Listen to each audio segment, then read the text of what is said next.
नमस्कार, मैं सुप्रिया सिन्हा, आप सबका स्वागत है द फ्रंट फेस इंडिया में। फ्रांस ने कट्टरपंथी इस्लाम और जिहाद को बढ़ावा देने पर मस्जिद को किया बंद, 7 अन्य पर भी गिरेगी गाज।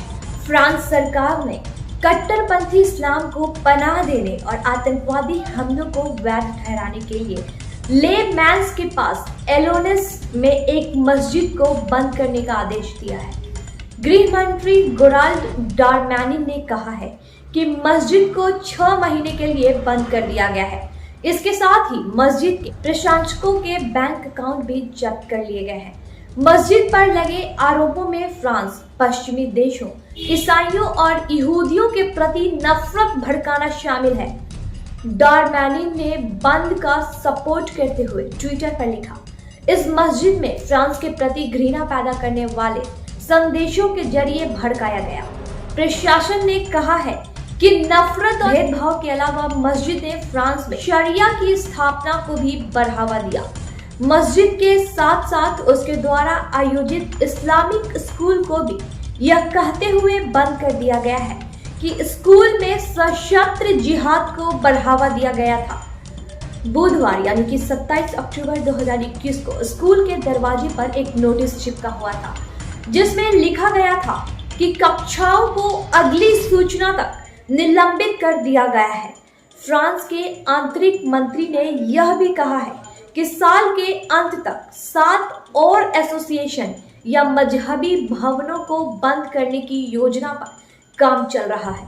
मंत्री ने राष्ट्रपति इमैनुअल मैक्रोन में एलिसी पैलेस में पदभार संभालने के बाद से 13 मजहबी एसोसिएशन को बंद करने की भी जानकारी दी। डारमैनिन ने यह भी कहा है कि सितंबर 2020 से जनता के लिए खतरा के कारण 30,000 विदेशियों के निवास परमिट रद्द कर दिए गए हैं। जानकारी के मुताबिक मुस्लिमों और उनके पूजा स्थलों के खिलाफ चल रहे अभियान के बीच फ्रांस ने नवंबर 2020 से 79 निरीक्षण की गई मस्जिदों में से 1/3 को बंद कर दिया है।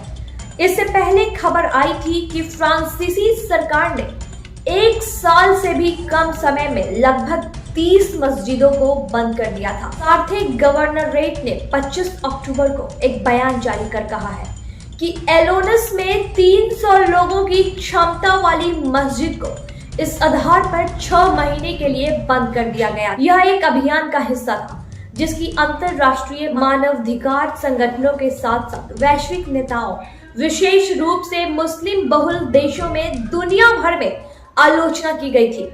गौरतलब है कि पिछले दिनों इस्लामी कट्टरपंथ से निपटने के लिए अपनी नई योजना को लेकर फ्रांस के राष्ट्रपति इमैनुअल मैक्रोन मुस्लिम देशों के निशाने पर आ गए थे। मैक्रोन ने देश के मुस्लिम नेताओं से चार्टर ऑफ रिपब्लिकन वैल्यूज पर सहमति देने के लिए कहा है। इसी को लेकर विवाद है। चार्टर के मुताबिक इस्लाम एक मजहब है और इससे किसी भी तरह के राजनीतिक आंदोलन को जोड़ा नहीं जा सकता है।